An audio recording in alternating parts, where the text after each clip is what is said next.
Bem-vindo, meu amigo ou minha amiga. Se inscreva neste canal se você curte esses relatos e comenta aí de qual cidade você me assiste. O relógio parou faz 3 meses. Não consertei. Pra quê? O tempo aqui não muda nada. Acordo quando o galo canta, durmo quando o corpo desiste. E entre uma coisa e outra só existe trabalho e silêncio. Moro no interior do Piauí, numa fazenda que herdei do meu avô. Terra boa, pasto verde na época das chuvas, gado que se vira sozinho a maior parte do tempo. A casa é de tijolo velho, telhado de barro, janela de madeira que range quando o vento bate. Tem 4 cômodos, uso só 2. Os outros estão fechados desde que minha mulher foi embora, levando as filhas e a esperança de que eu um dia seria mais do que apenas um homem calado. Ela me chamava de morto-vivo, dizia que eu não sentia nada, que não abraçava, que não falava, que só existia para trabalhar. Tentei mudar, juro que tentei. Mas tem coisa que está tão funda na gente que nem a vontade tira. Aprendi com meu pai a engolir dor, a não reclamar, a aguentar calado. Ele morreu assim, sozinho, duro. Eu estou indo pelo mesmo caminho. Às vezes passo o dia inteiro sem falar uma palavra, só o barulho da bota na terra, do portão rangendo, do gado mugindo longe. A solidão aqui não é silenciosa, ela grita, mas ninguém escuta. Foi numa tarde de março, quando o céu carregou de um jeito estranho. Vento forte, nuvem preta, aquele cheiro de tempestade chegando. Eu estava voltando do pasto quando vi a caminhonete velha parada em frente ao portão. Achei estranho. Ninguém vem aqui. Cheguei perto e vi uma mulher no banco do motorista, a cabeça encostada no volante, imóvel. Bati no vidro. Nada. Abri a porta. Ela caiu meio de lado, desmaiada, a pele quente de febre, os lábios rachados. No banco de trás, embrulhada numa manta suja, uma menina de uns 2 anos dormia agarrada num ursinho de pelúcia puído. A criança também estava quente. Olhei em volta. A estrada vazia, a chuva começando a cair grossa. Não tinha celular, não tinha vizinho perto, não tinha escolha. Peguei a mulher no colo, a menina no outro braço e levei as duas para dentro de casa. Coloquei a mulher na cama que era da minha filha mais velha, a menina no sofá. Molhei pano, passei na testa delas, dei água devagar. A febre era alta, muito alta, e a tempestade caiu com força, fechando qualquer chance de buscar ajuda. Fiquei ali a noite toda, olhando as duas respirarem, torcendo para não perder ninguém. De novo. A mulher acordou no outro dia de manhã, assustada, desorientada, procurando a filha com os olhos. Acalmei ela. Mostrei a menina dormindo no sofá, tranquila. Ela começou a chorar. Chorar tanto que parecia que ia quebrar. Preparei café, pão com manteiga, trouxe para ela. Comeu devagar, tremendo. Depois contou tudo. O nome dela era Edilene. A filha, Maria Flor. O marido bebia, batia. Ameaçava matar as duas. Ela aguentou anos, com medo, sem ter para onde ir, sem família, sem dinheiro. Até que numa noite ele chegou bêbado, de faca na mão, dizendo que ia acabar com tudo. Ela pegou a menina, entrou na caminhonete velha que mal funcionava e fugiu. Rodou a noite inteira, sem rumo, sem plano, só fugindo. Quando a febre bateu, ela já não sabia mais onde estava. Viu minha porteira e parou. Desmaiou ali, na frente da minha casa, como se o destino tivesse colocado ela exatamente no meu caminho. Ouvi tudo calado. Não julguei, não perguntei por que demorou tanto para sair. Eu sabia por quê. Medo paralisa, vergonha prende, desespero cega.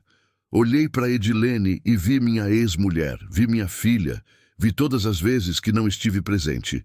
E dessa vez eu ia estar. Eles passaram 1 semana comigo. Edilene melhorou da febre.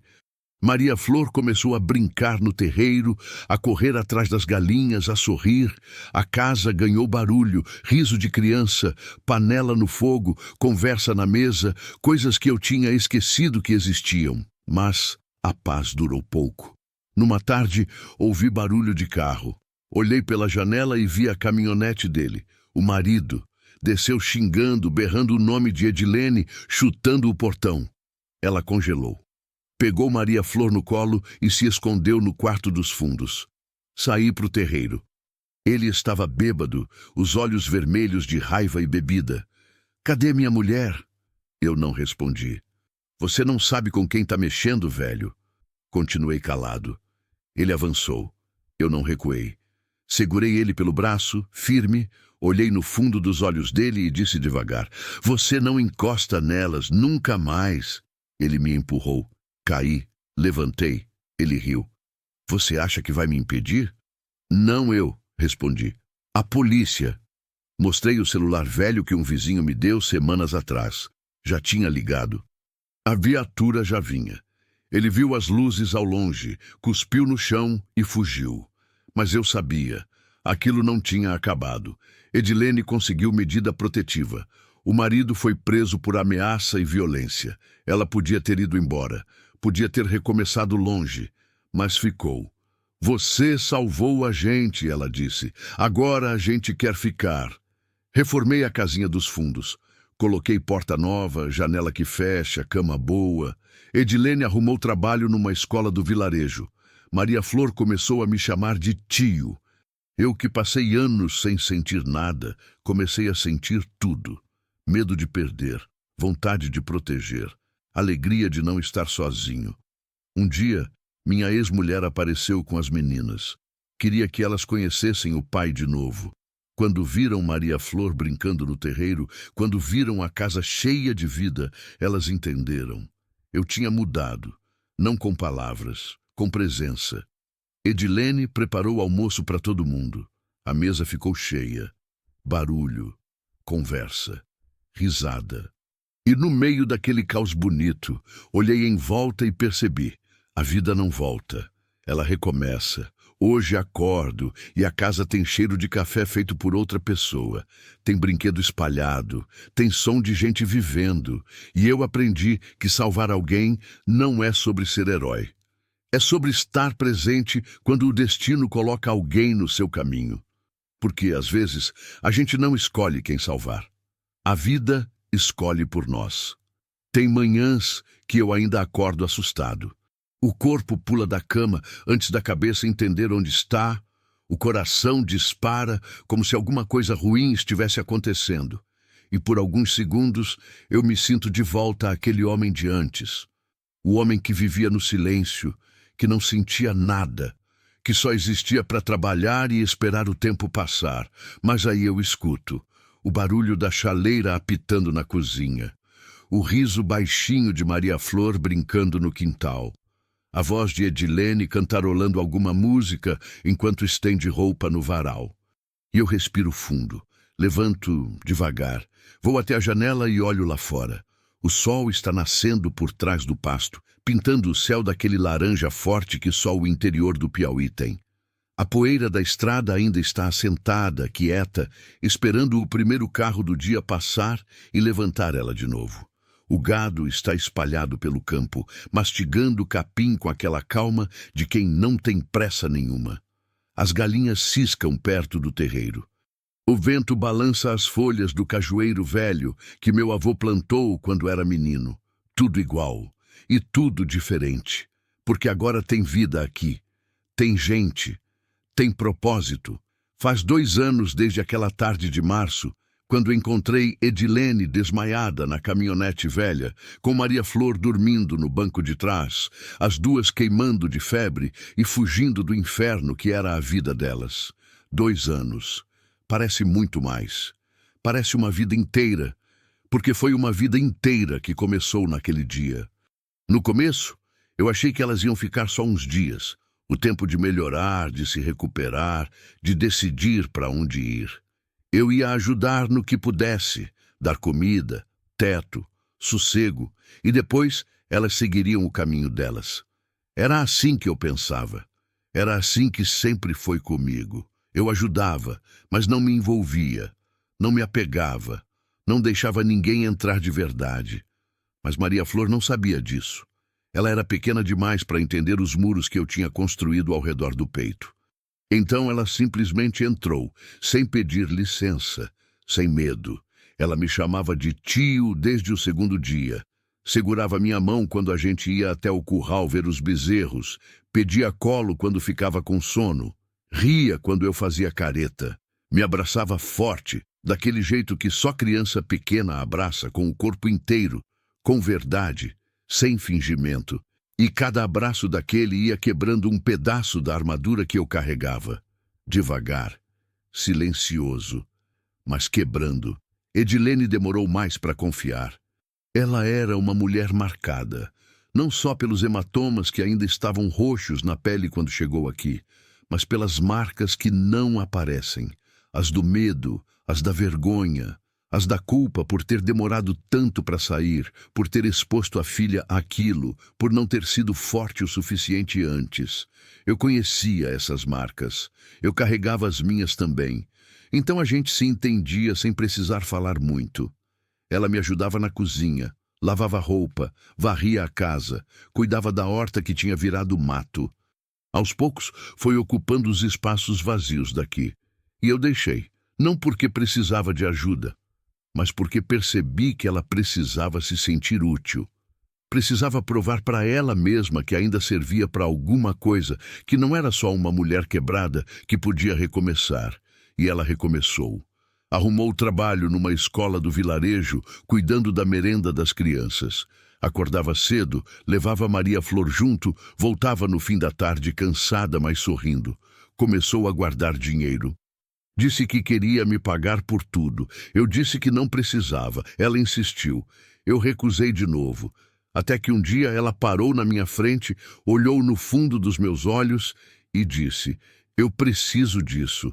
Preciso saber que não sou peso, que não sou caridade, que sou gente. E eu entendi. Não era sobre dinheiro, era sobre dignidade. Então eu aceitei. Mas guardei cada centavo que ela me deu. E quando chegou o aniversário de Maria Flor, comprei um vestido novo, um sapato que servia, um bolo de verdade. E entreguei tudo para Edilene. Ela chorou tanto que achei que tinha feito alguma coisa errada. Mas não era choro de tristeza. Era choro de quem não estava acostumada a receber sem apanhar depois. O marido dela voltou 3 vezes. A primeira vez foi aquela que contei antes. Bêbado, berrando, chutando o portão. A polícia levou ele. Ficou preso uns dias. Saiu. A segunda vez foi de noite. Ele não veio de carro. Veio a pé, escondido, quieto, com a intenção de pegar Edilene de surpresa. Mas eu estava acordado. Sempre fico acordado quando o vento muda. É mania de velho. Vi a sombra dele passando perto da janela. Peguei a espingarda velha que era do meu avô. Nunca usei, nem sabia se funcionava. E saí para o terreiro. Ele congelou quando me viu. Não atirei, nem apontei. Só segurei a arma e disse devagar: você tem 10 segundos para sumir. Se voltar, eu não vou chamar polícia de novo. Ele xingou, cuspiu, mas foi embora. A terceira vez foi a última. Ele apareceu de manhã, sóbrio, com roupa limpa, jeito humilde. Pediu para falar com Edilene. Disse que tinha mudado, que tinha parado de beber, que queria a família de volta, que ia ser diferente. Edilene tremeu. Maria Flor se escondeu atrás de mim. E eu percebi uma coisa que me partiu o coração. Edilene estava pensando em voltar. Não porque amava ele, mas porque tinha medo de não conseguir sozinha, medo de ser peso para sempre, medo de que um dia eu cansasse dela e mandasse embora. Foi quando eu fiz uma coisa que nunca tinha feito antes. Eu falei o que sentia, olhei para Edilene e disse na frente dele: você não precisa voltar. Você tem casa aqui. Você e Maria Flor. Sempre. Não como favor, como família. Ela me olhou com os olhos cheios de lágrimas. O marido dela me olhou com ódio, mas não importava mais o que ele sentia, importava o que ela escolhia, e ela escolheu ficar. Ele foi embora xingando, prometendo voltar, dizendo que aquilo não ia ficar assim. Mas não voltou. Porque Edilene foi até a delegacia, registrou tudo, pediu medida protetiva de novo, mais forte dessa vez, e ele foi notificado. Se chegasse perto, ia preso de verdade, por mais tempo. E aí ele sumiu. Às vezes eu ainda olho para a estrada esperando ver ele aparecer, mas não aparece. E com o tempo, o medo foi diminuindo, virando só uma lembrança ruim, uma coisa que aconteceu, mas que não acontece mais. Maria Flor cresceu. Não fisicamente. Ela ainda é pequenininha, miúda, com aquele jeito frágil de criança que passou fome, mas cresceu por dentro. Perdeu o medo de barulho alto.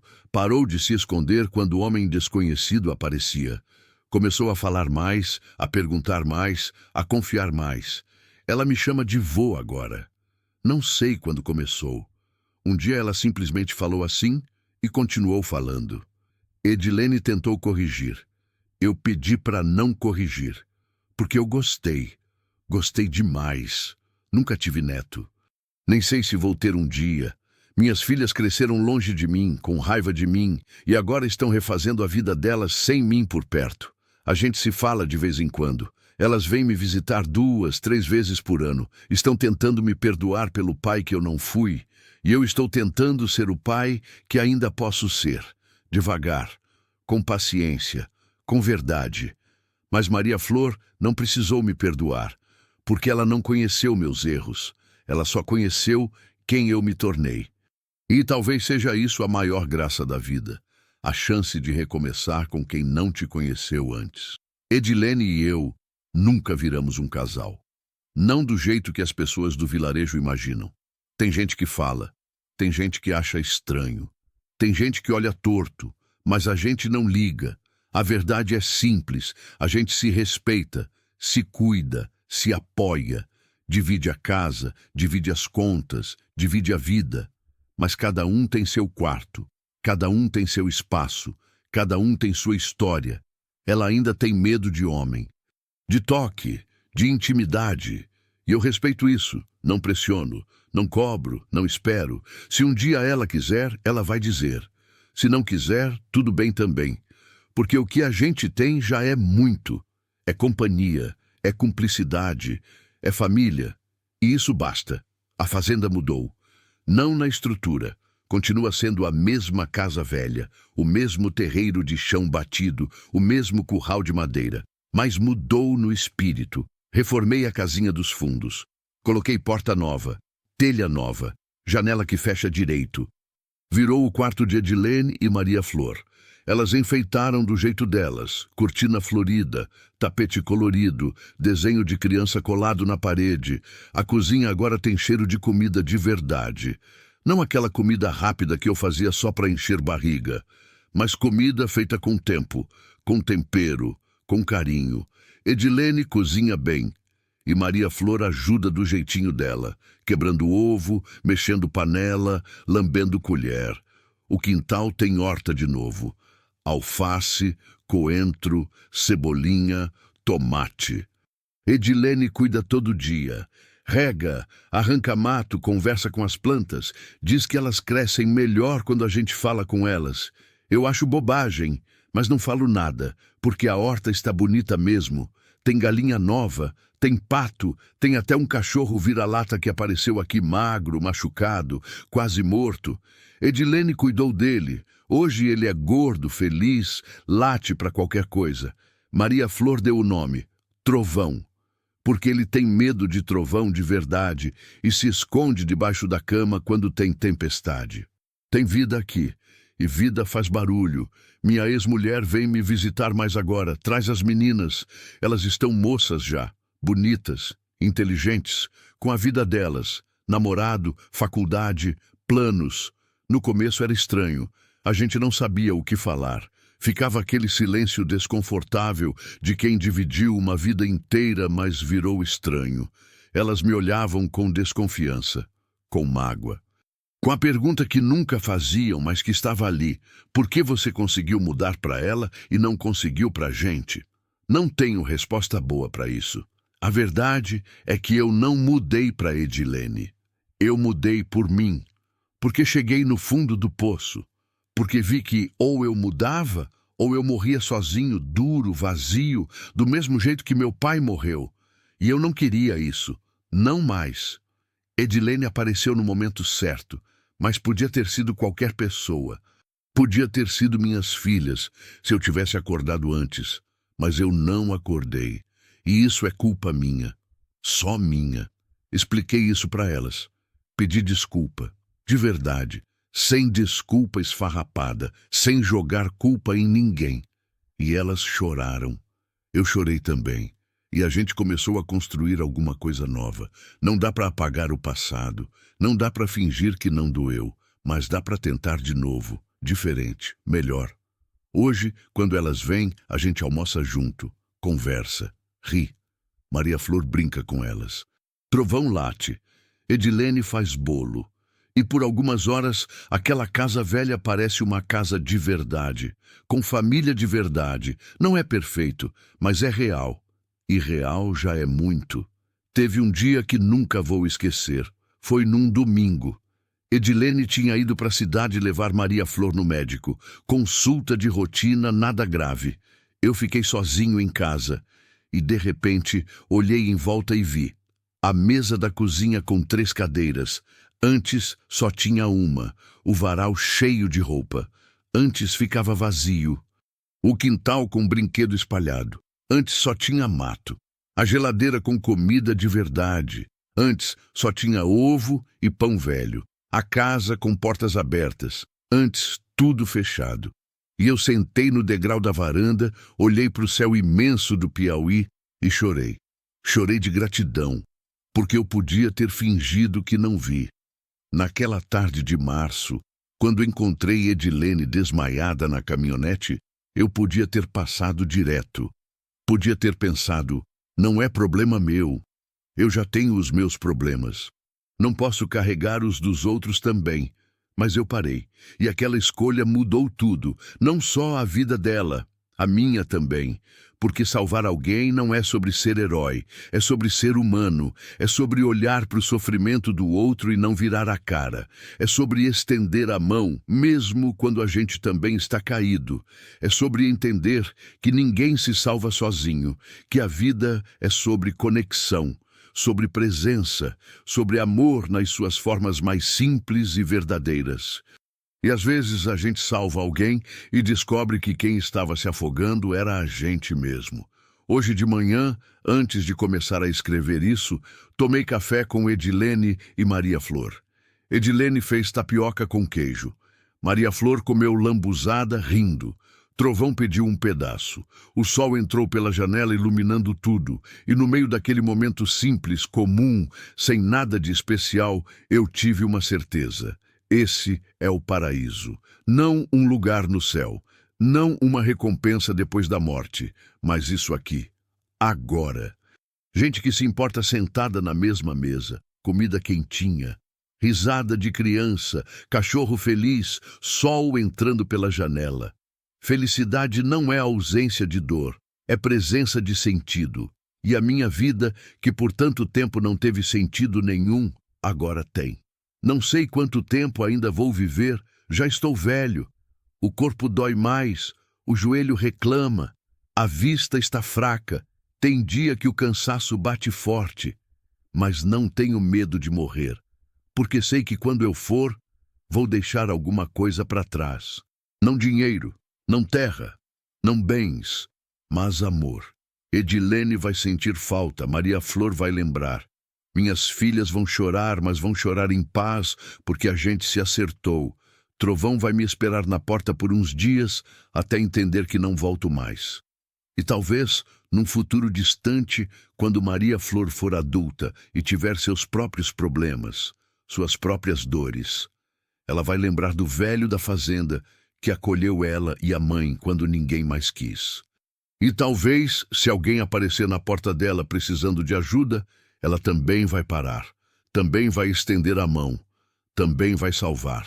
E aí o ciclo continua, porque bondade se multiplica, assim como dor, e cabe a cada um de nós decidir o que vamos espalhar por aí. Às vezes ainda olho para a estrada de terra na frente da fazenda, ela continua igual, poeirenta, vazia na maior parte do tempo, cortando o nada no meio do nada. Mas agora eu olho diferente. Antes, aquela estrada era símbolo da minha solidão, do isolamento, da vida que passava longe de mim. Hoje, ela é o caminho por onde a vida chegou. Foi por ali que Edilene veio, desesperada, doente, fugindo, e encontrou abrigo. Foi por ali que minhas filhas voltaram, tentando reconectar, tentando perdoar, tentando reconstruir. Foi por ali que vizinhos começaram a aparecer, trazendo notícia, pedindo ajuda, oferecendo ajuda, criando comunidade. A estrada não mudou, mas o que ela significa mudou. E talvez seja isso a grande lição. Não é o lugar que faz a diferença. É o que a gente faz no lugar onde está. Antes de terminar, quero contar uma última coisa. Semana passada, de madrugada, ouvi barulho no terreiro. Levantei assustado, peguei a lanterna. Fui ver.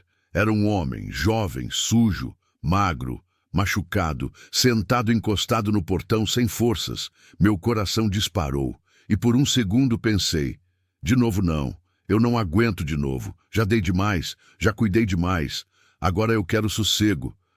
Mas aí olhei para os olhos dele e vi desespero. Vi o mesmo desespero que vi nos olhos de Edilene naquela tarde de março. O mesmo desespero que eu já senti e ninguém viu. Respirei fundo, abri o portão e disse, vem, entra. Edilene acordou com o barulho. Viu o homem, me olhou e, sem dizer nada, foi preparar café. Maria Flor dormia no quarto dela, alheia a tudo, sonhando com coisas de criança. Trovão cheirou o homem, decidiu que ele não era ameaça e voltou a dormir. E a vida continuou. Porque é isso que a vida faz. Ela não para, ela continua trazendo gente, trazendo dor, trazendo oportunidade, trazendo escolha, e cabe a cada um de nós decidir. Vamos abrir o portão ou vamos fingir que não vimos? Eu já escolhi. Vou abrir. Sempre. Porque descobri que cada vez que abro o portão para alguém, estou abrindo também para mim mesmo, para a possibilidade de ser melhor, de sentir mais, de viver de verdade. E isso, no fim das contas, é tudo o que importa. A terra rachada doía nos olhos. Caminhei pelo pasto seco, olhando para o céu sem nuvem, esperando uma chuva que não vinha fazia meses. O gado estava magro, a cisterna quase vazia. As contas atrasadas se empilhavam na gaveta da cozinha como lembretes do fracasso que eu me tornei. Interior de Tocantins não perdoa. Ou você aguenta ou some. Meu pai aguentou 50 anos nessa terra. Morreu de tanto aguentar. Eu estou seguindo o mesmo caminho.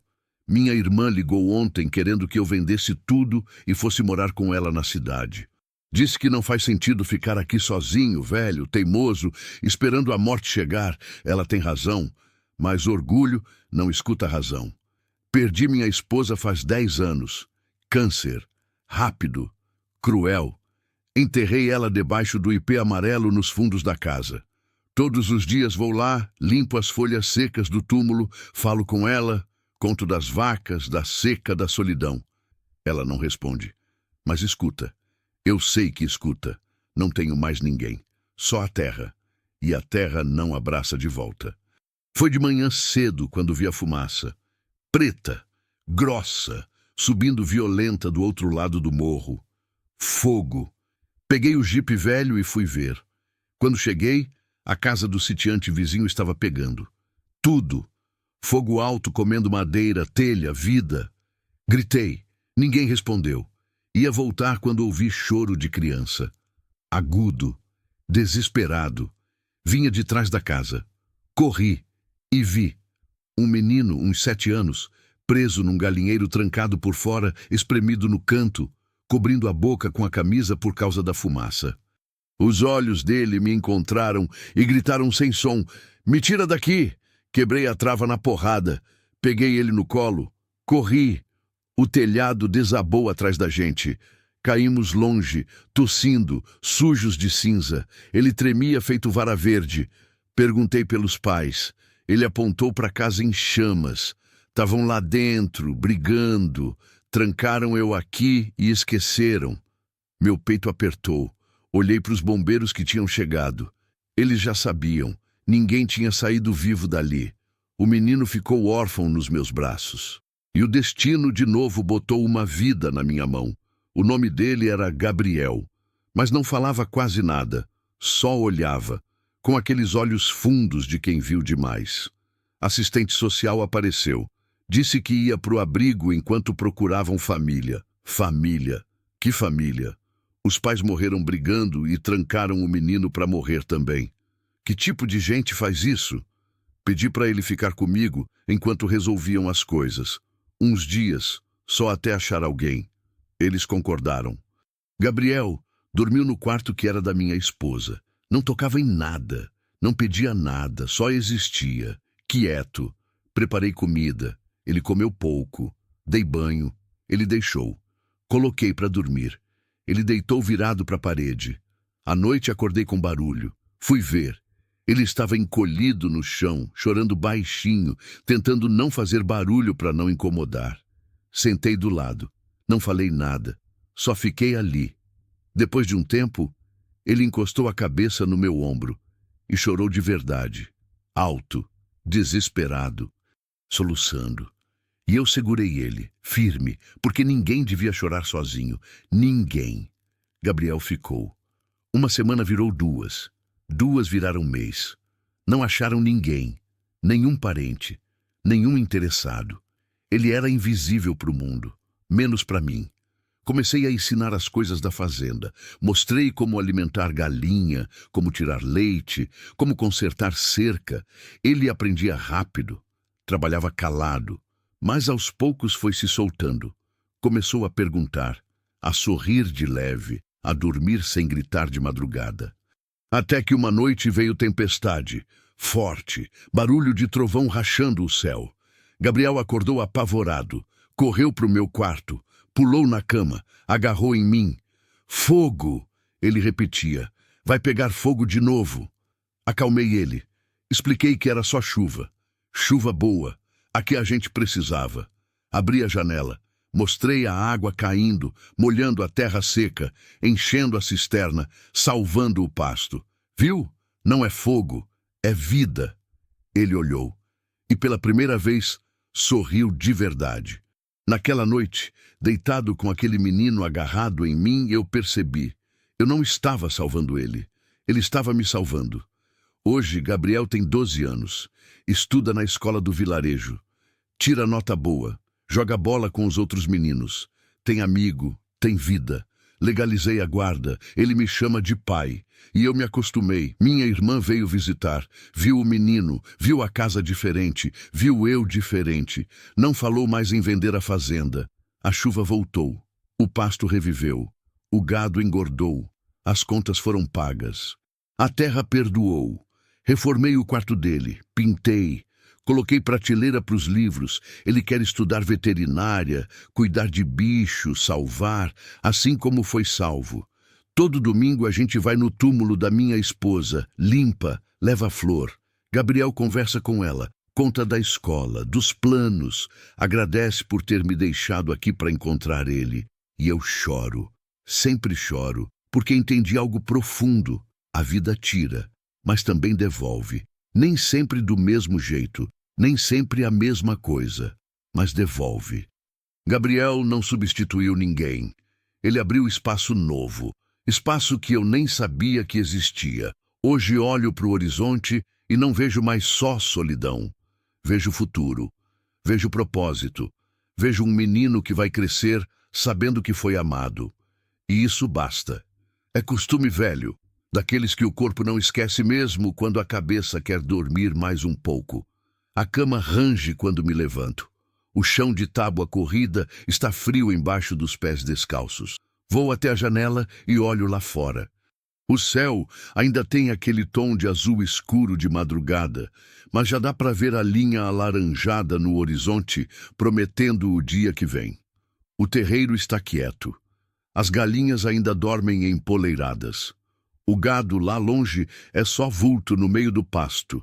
O vento leve balança as folhas do ipê amarelo onde minha esposa descansa. E no quarto ao lado, através da parede fina, eu escuto a respiração de Gabriel. Lenta, profunda, tranquila, o sono de quem está em paz. Respiro fundo e agradeço.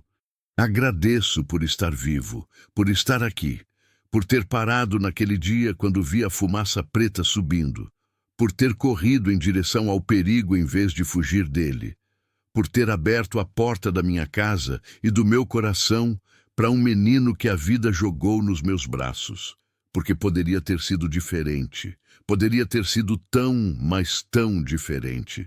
Faz 5 anos desde aquele dia. 5 anos desde que encontrei Gabriel trancado naquele galinheiro coberto de fumaça, tremendo de medo, enquanto a casa dos pais dele virava cinzas. 5 anos. Parece uma vida inteira, porque foi uma vida inteira que começou ali. No começo, eu achei que ele ia ficar só uns dias. O tempo da assistência social, resolver as coisas, achar algum parente distante, algum tio esquecido, alguém que quisesse assumir a responsabilidade. Eu era só uma ponte, um lugar temporário, uma solução provisória. Mas ninguém apareceu. Nenhum parente, nenhum amigo da família, ninguém. Gabriel era um menino invisível, filho de gente pobre, esquecida, que vivia nos confins do Tocantins sem chamar a atenção de ninguém. E quando os pais morreram naquele incêndio, causado por uma briga violenta que terminou com lampião quebrado e fogo descontrolado, ninguém sentiu falta. Ninguém, exceto o menino. E eu. A assistente social voltou depois de 3 semanas. Era uma mulher jovem, cansada, com uma pasta cheia de casos impossíveis e um olhar que já tinha visto sofrimento demais. Ela sentou na cozinha comigo, tomou o café requentado que ofereci e foi direto ao ponto. Não achamos ninguém, eu já sabia. Mas ouvir doeu do mesmo jeito. E agora? Ela suspirou.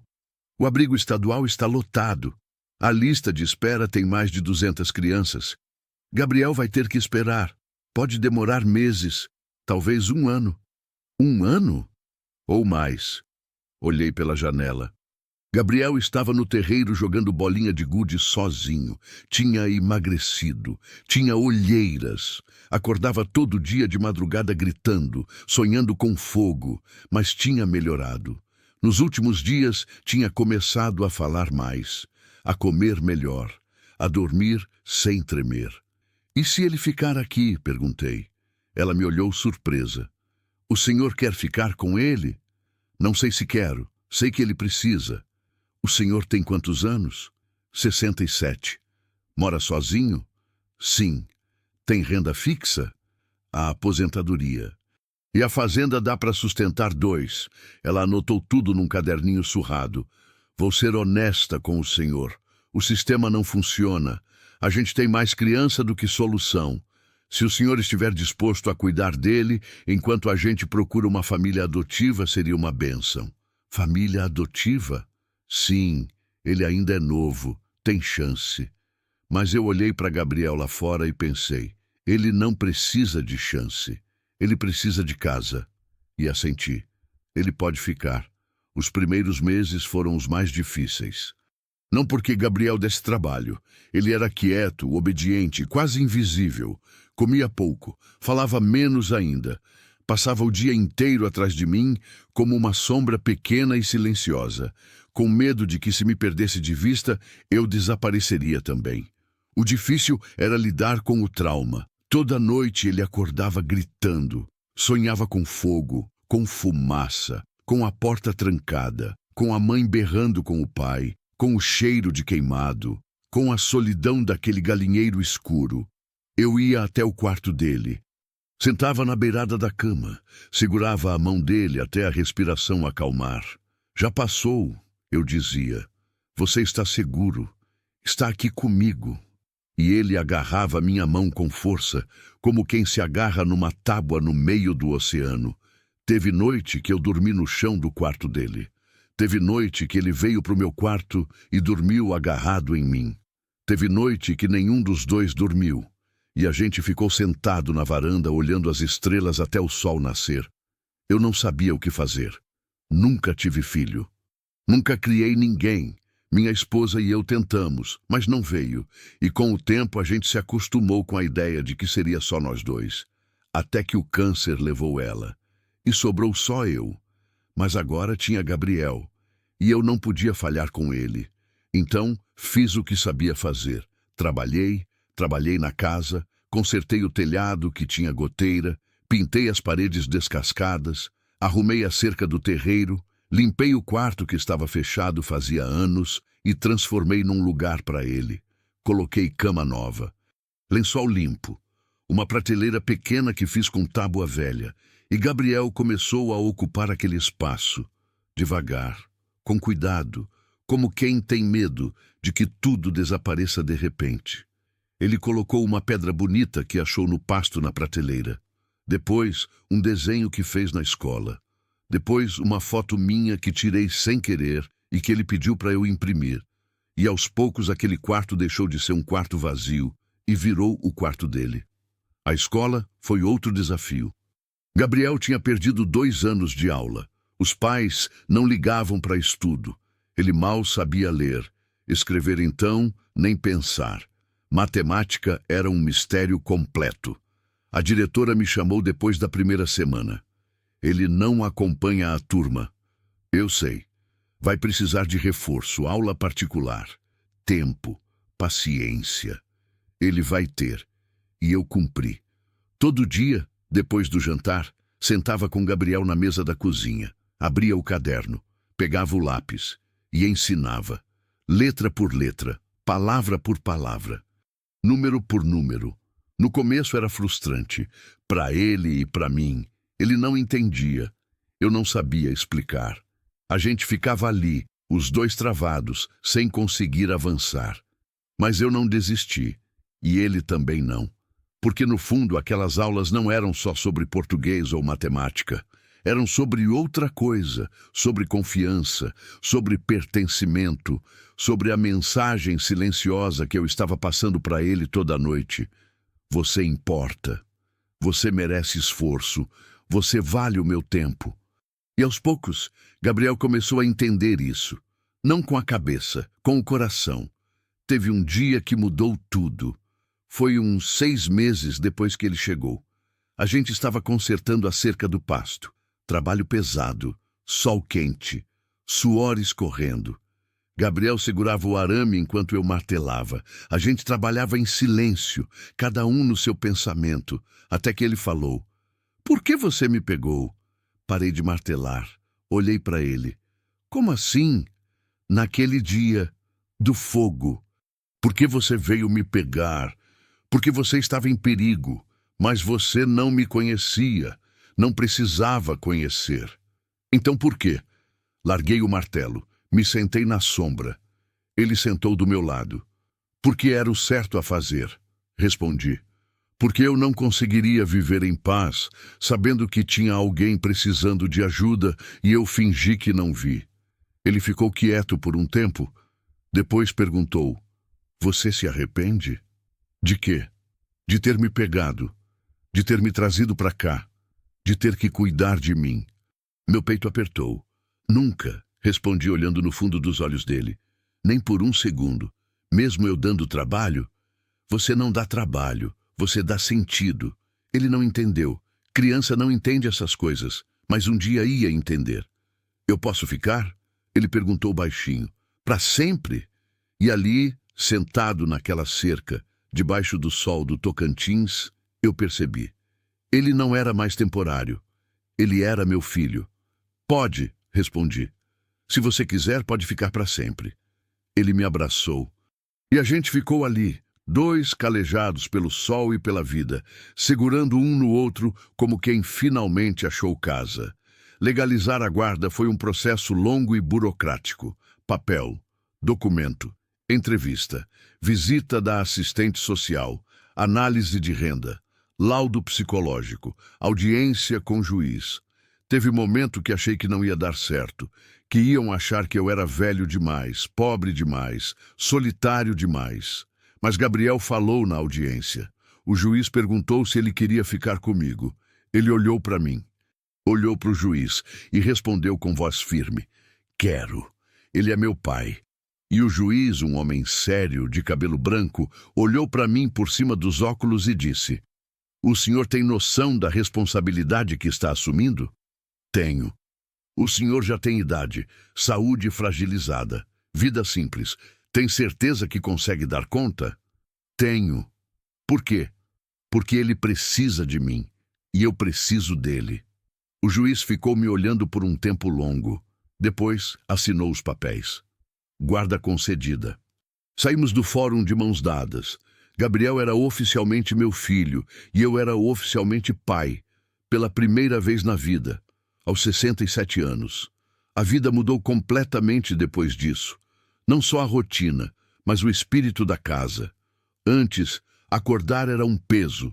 Era enfrentar mais um dia vazio, mais uma cerca quebrada, mais uma vaca doente, mais uma conta atrasada. Era trabalhar para sobreviver, só isso. Agora, acordar tinha propósito. Tinha alguém esperando café na mesa. Tinha alguém que precisava ir para a escola. Tinha alguém que ia voltar no fim do dia querendo contar como foi a aula, o que aprendeu, com quem brincou. Tinha vida, e vida muda tudo. Reformei a cozinha, coloquei fogão novo, mesa maior.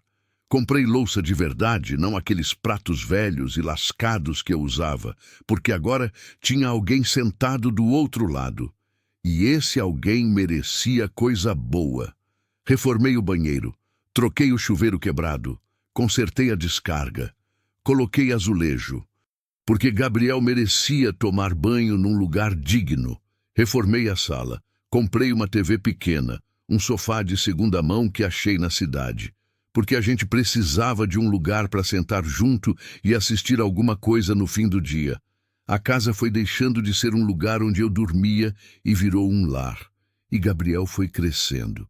Não só fisicamente, embora tenha crescido, engordado, ficado forte e saudável, mas crescido por dentro. Perdeu o medo de barulho alto. Parou de acordar gritando toda noite. Começou a trazer amigo da escola para brincar aqui. Começou a rir alto, a fazer bagunça, a reclamar quando eu mandava arrumar o quarto. Virou criança de verdade, e eu virei pai de verdade. Minha irmã veio visitar uns 2 anos depois que Gabriel chegou. Ela tinha ficado brava comigo no começo. Disse que eu estava louco, que não tinha idade para criar menino, que ia me matar de tanto trabalho, que eu devia pensar em mim, na minha velhice, no meu descanso. Mas quando ela chegou aqui e viu Gabriel, saudável, feliz, estudando, ajudando na fazenda, me chamando de pai, ela parou de falar. Sentou na varanda comigo enquanto Gabriel brincava no terreiro. "Você está diferente", ela disse. "Estou mais velho." "Não, está mais vivo." E ela estava certa, porque pela primeira vez em muito tempo eu não estava apenas sobrevivendo, eu estava vivendo. Gabriel tem 12 anos agora, estuda bem, tira nota boa, quer fazer faculdade, quer ser veterinário. Quer cuidar de bicho, salvar vidas, retribuir de alguma forma tudo o que recebeu.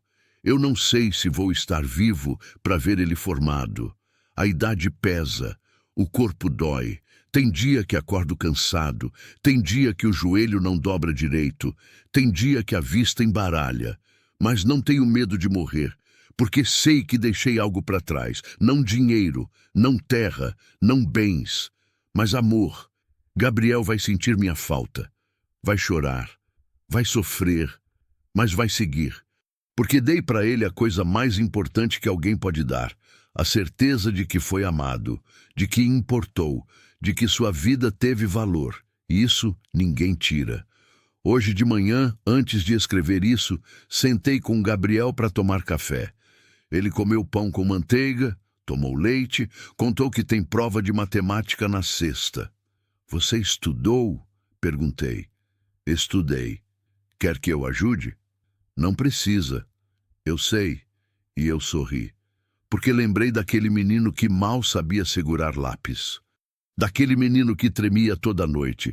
Daquele menino que tinha medo de tudo. E olhei para o jovem sentado na minha frente. Forte, confiante, vivo. E entendi. Eu não salvei Gabriel. Nós nos salvamos.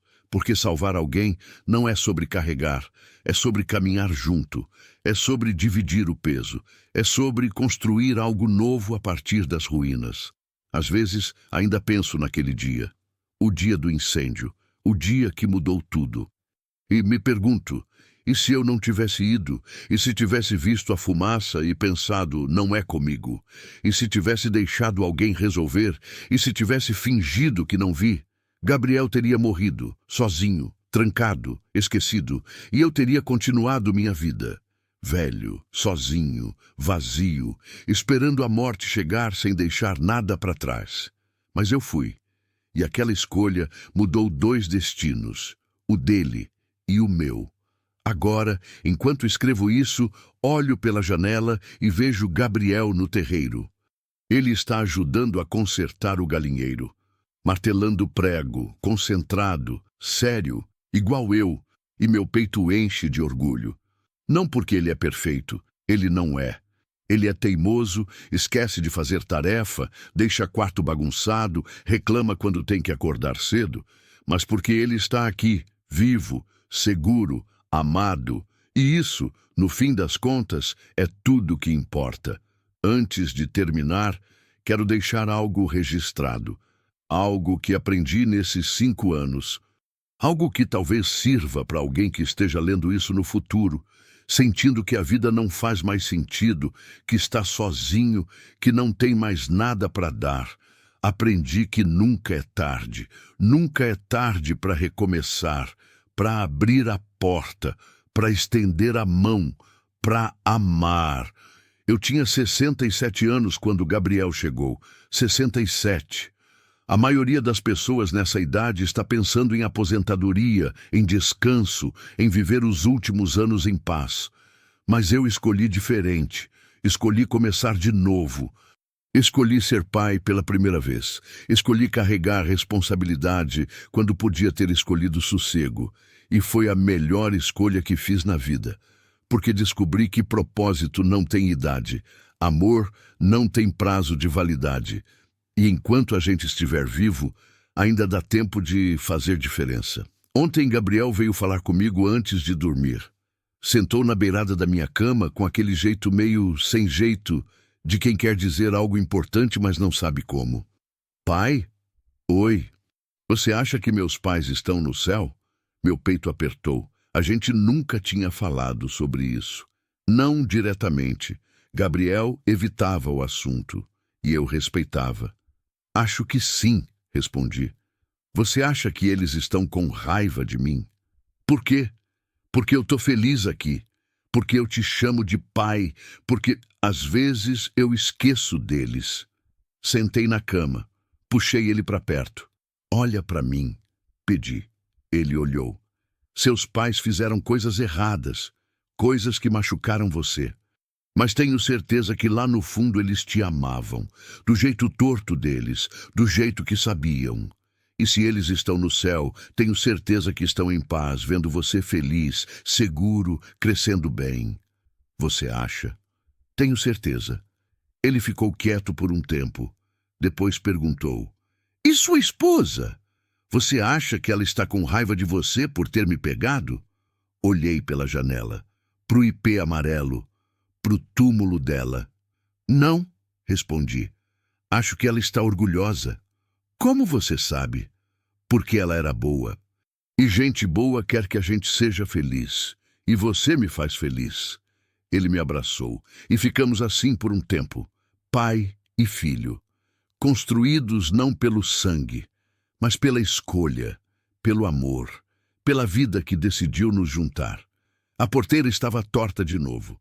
Olhei para o arame frouxo e senti o cansaço subir dos pés até a cabeça. Não era cansaço de corpo, era cansaço de alma, daqueles que nem dormir cura. Moro sozinho no interior do Maranhão faz 15 anos, desde que perdi minha família num acidente na estrada de barro. Esposa e 2 filhos pequenos. Caminhão desgovernado, chuva forte. Eles voltavam da cidade. Eu tinha ficado para tratar do gado.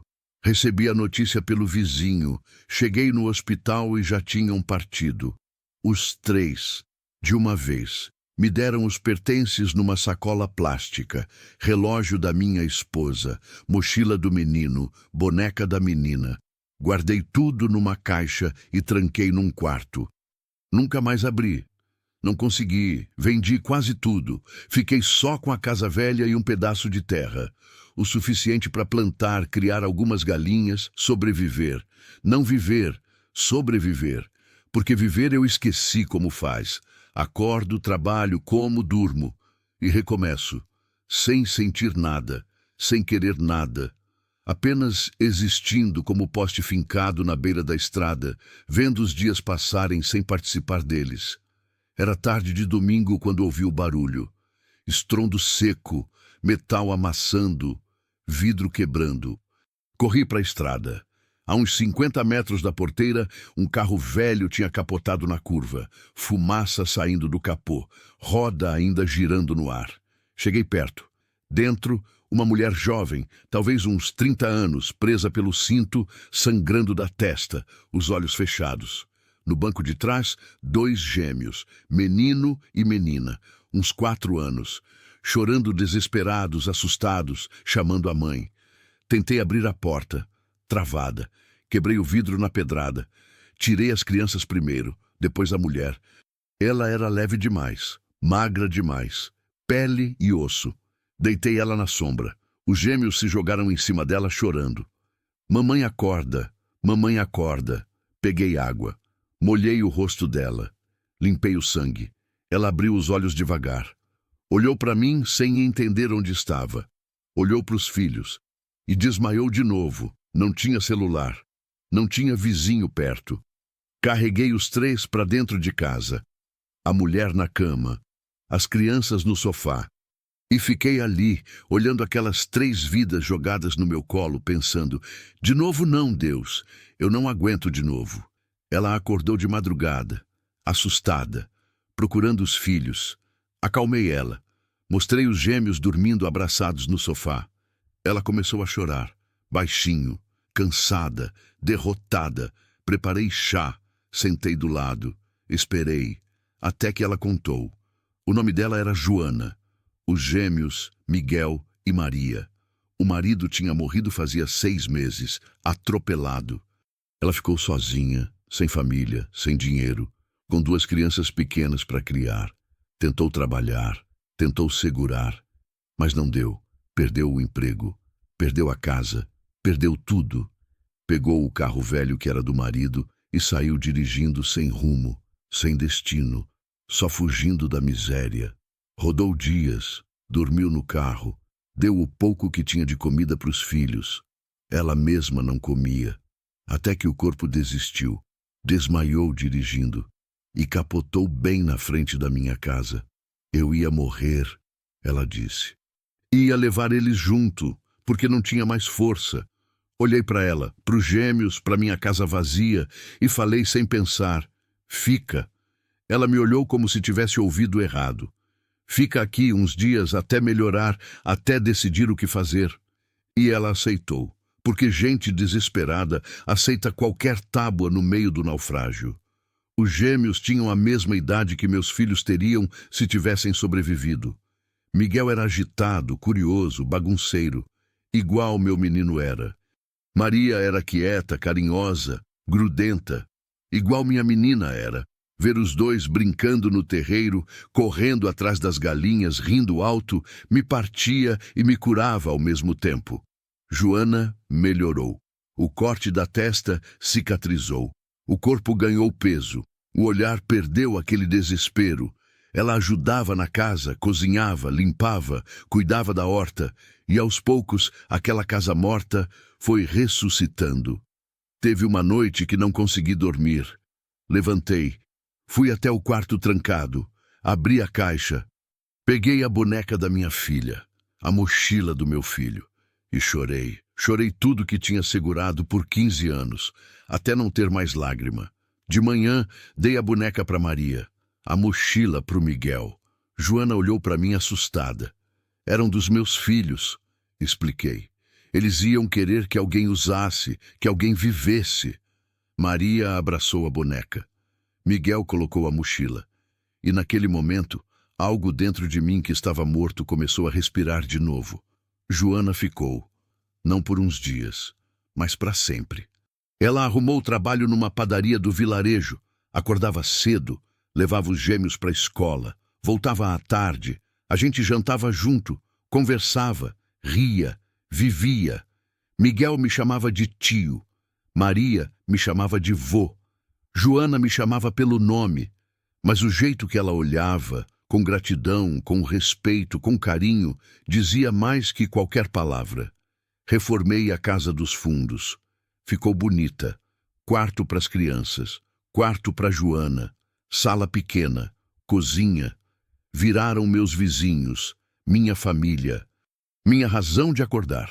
Um dia, parado na porteira olhando a estrada, pensei, se eu não tivesse corrido naquele domingo, se tivesse fingido que não ouvi o barulho, se tivesse deixado para lá, Joana e os gêmeos teriam morrido e eu teria continuado vivendo morto. Mas eu corri e salvei 3 vidas, e no processo salvei a minha também, porque aprendi que a vida não acaba quando a gente perde alguém. A vida só acaba quando a gente desiste de amar. E eu tinha desistido. Mas os gêmeos, com seus abraços apertados e risadas altas, me ensinaram de novo que ainda dá tempo, que ainda vale a pena, que o amor que a gente perdeu pode renascer em formas diferentes e que família não é só sangue, é escolha, é presença, é quem fica quando todo mundo vai embora. O espelho da sala está coberto com um pano faz 7 anos. Não suporto me ver. Não suporto olhar para esse rosto marcado pela culpa, por rugas que não vieram da idade, mas do remorso. Moro no interior da Bahia, numa casa que era cheia e agora é vazia. Minha filha tinha 16 anos quando começou a emagrecer. Reclamava de cansaço. Eu achava frescura de adolescente. Minha esposa insistia para levar no médico. Eu dizia que passava, que era fase, que não tinha dinheiro para ficar gastando com bobagem. Empurrei com a barriga por meses, até o dia que ela desmaiou na escola. Levaram para o hospital. Leucemia, avançada, agressiva, tratamento caro, demorado. Tentei tudo, vendi gado. Pedi empréstimo, me endividei, mas não foi suficiente. Ela morreu 6 meses depois, olhando para mim da cama do hospital, sem raiva, só com uma tristeza que dizia: poderia ter sido diferente, pai. Minha esposa nunca me perdoou. Foi embora. Sumiu. Não sei onde está. Não procurei.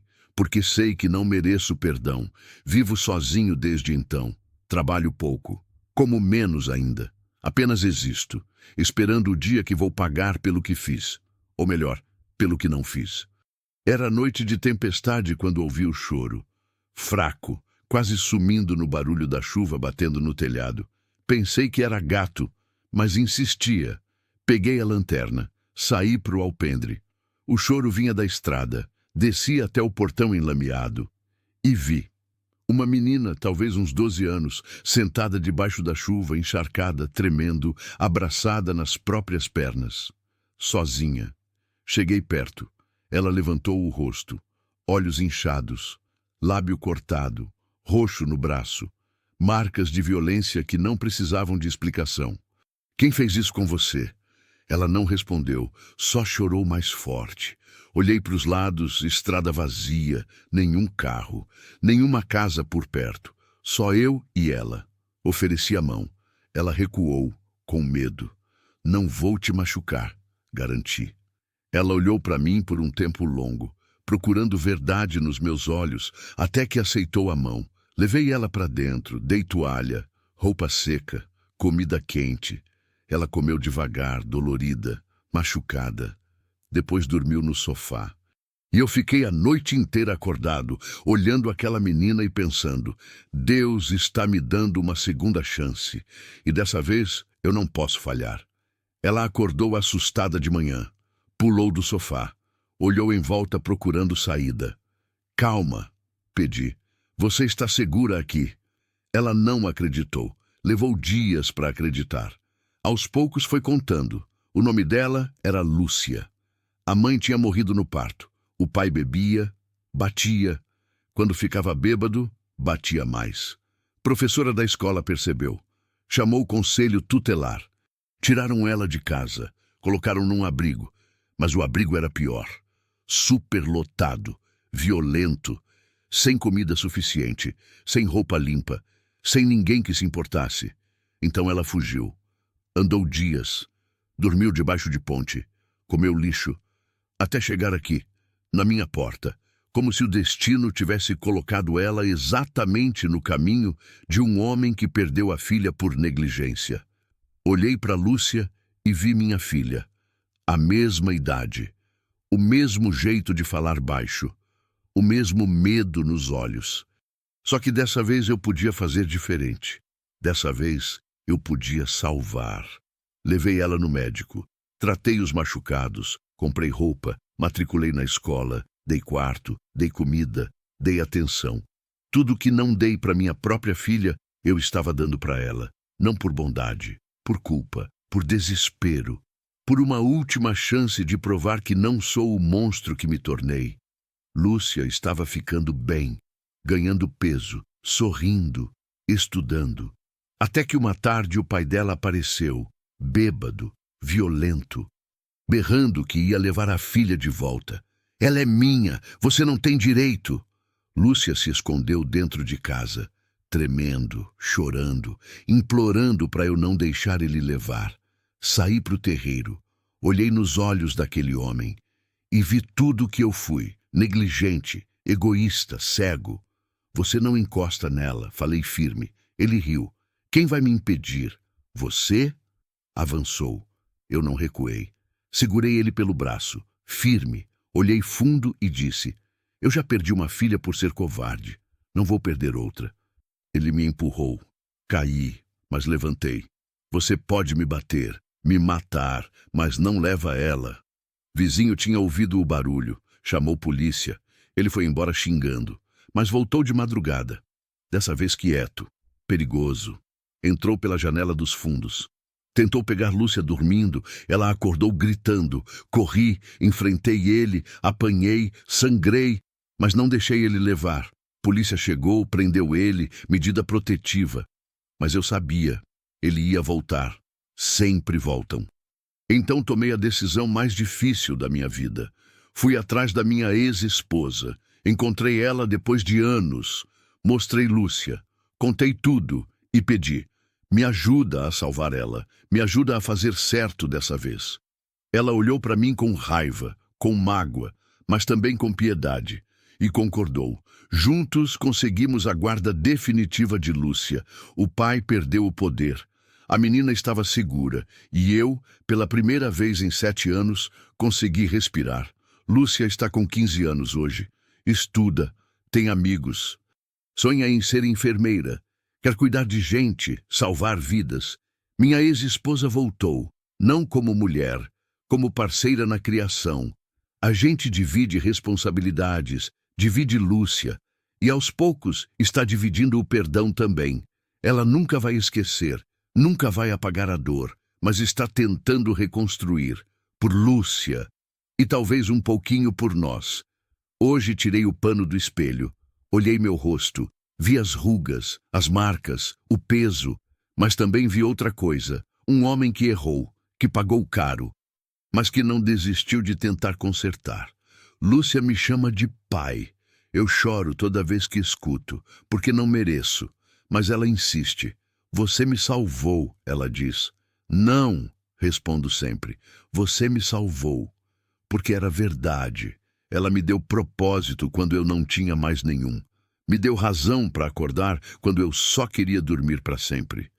Me deu chance de provar que ainda dá para mudar, que ainda dá para fazer o certo, mesmo depois de ter feito tudo errado. Hoje, quando olho para a estrada onde encontrei ela naquela noite de tempestade, penso: o destino é cruel, mas às vezes, bem às vezes, ele também é misericordioso. Me tirou uma filha para me ensinar uma lição, e me deu outra para me dar uma segunda chance. E dessa vez, eu não desperdicei. A bomba do poço secou faz 3 semanas. Olho para o buraco fundo e vazio e sinto o mesmo dentro de mim. Vazio, seco, sem nada. Moro sozinho no sertão do Piauí, numa propriedade que já foi próspera e agora é só pó e promessa quebrada. Perdi minha esposa para o parto, ela e o bebê, de uma vez. Hemorragia. Parteira não soube o que fazer. Hospital longe demais. Quando consegui chegar na cidade, já era tarde. Enterrei os dois juntos, minha esposa com nosso filho nos braços. Voltei para casa e nunca mais saí. Faz 12 anos. 12 anos, vivendo sozinho, conversando com as paredes, plantando sem vontade, criando gado que vai morrendo aos poucos porque não tem pasto. A seca veio faz 2 anos e não foi mais embora. Matou quase tudo. O que sobrou está esquelético, agonizante, esperando o fim. Igual eu. Tem gente do vilarejo que diz que eu devia vender tudo e ir embora. Começar de novo em outro lugar. Mas para quê? Não tem lugar nenhum onde a dor não me alcance. Então fico, aqui nessa terra amaldiçoada, esperando secar igual o poço, igual o rio, igual meu coração. Foi meio-dia, sol a pino queimando tudo, quando ouvi o barulho de motor falhando. Olhei para a estrada. Uma moto velha parou, fumacenta. O motor morreu. O motociclista desceu, tirou o capacete. Não era homem, era mulher, grávida, muito grávida, barrigona de 9 meses. Ela cambaleou, segurou na moto, tentou ligar de novo, nada. Olhou em volta desesperada. Viu minha casa, começou a andar na minha direção, devagar, segurando a barriga. Suando. Quando chegou perto da porteira, caiu de joelhos, gritou de dor, corri, cheguei perto dela. Tá nascendo, ela disse ofegante. O bebê tá nascendo. Meu sangue gelou. Não, isso não, não de novo. Tem que ir pro hospital, falei. Não dá tempo, ela gritou. Tá saindo agora. E era verdade. Vi a cabeça, vi o bebê coroando. E tudo voltou. O parto da minha esposa. O sangue, o desespero, a impotência. Quis correr, quis fugir, quis deixar ela ali e sumir. Mas não consegui. Peguei ela no colo, levei para dentro, deitei no sofá, peguei toalha limpa, água e fiquei ali, tremendo, rezando, implorando para Deus não fazer de novo, não tirar mais ninguém de mim. O bebê nasceu aos gritos, menino, pequeno, vermelho, perfeito. Cortei o cordão com a faca que esterilizei no fogo, limpei ele, enrolei em toalha, entreguei para a mãe. Ela chorou, abraçou o filho. Beijou a cabecinha. Obrigada, ela repetia. Obrigada, obrigada. Mas eu não conseguia falar. Só olhava. Pro bebê. Pra mulher. E via minha esposa, via meu filho, via tudo que perdi. A mulher se chamava Clarice. Tinha 22 anos. O marido tinha abandonado ela grávida. Família expulsou de casa. Ela estava indo para a capital tentar a vida, trabalhar, criar o menino sozinha, mas a moto quebrou e o bebê não esperou. Eu não sei o que teria feito se não fosse o Senhor, ela disse, mas eu sabia, ela teria morrido, o bebê teria morrido, ali, sozinha, na poeira, igual minha esposa morreu. Só que dessa vez eu estava presente. Dessa vez eu consegui salvar. E isso doía, doía tanto que eu queria gritar. Porque onde estava Deus quando minha esposa precisou? Onde estava o milagre quando meu filho tentava nascer? Por que agora sim e naquela hora não? Clarice ficou acamada 3 dias, fraca, sangrando, precisando de cuidados. Eu cuidei, preparava comida, trocava o curativo, segurava o bebê quando ela precisava descansar.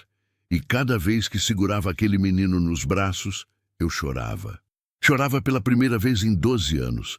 Chorava tudo que tinha guardado, toda a raiva, toda a dor, todo o ódio de Deus. Até que numa noite, com o bebê dormindo no meu colo, eu falei.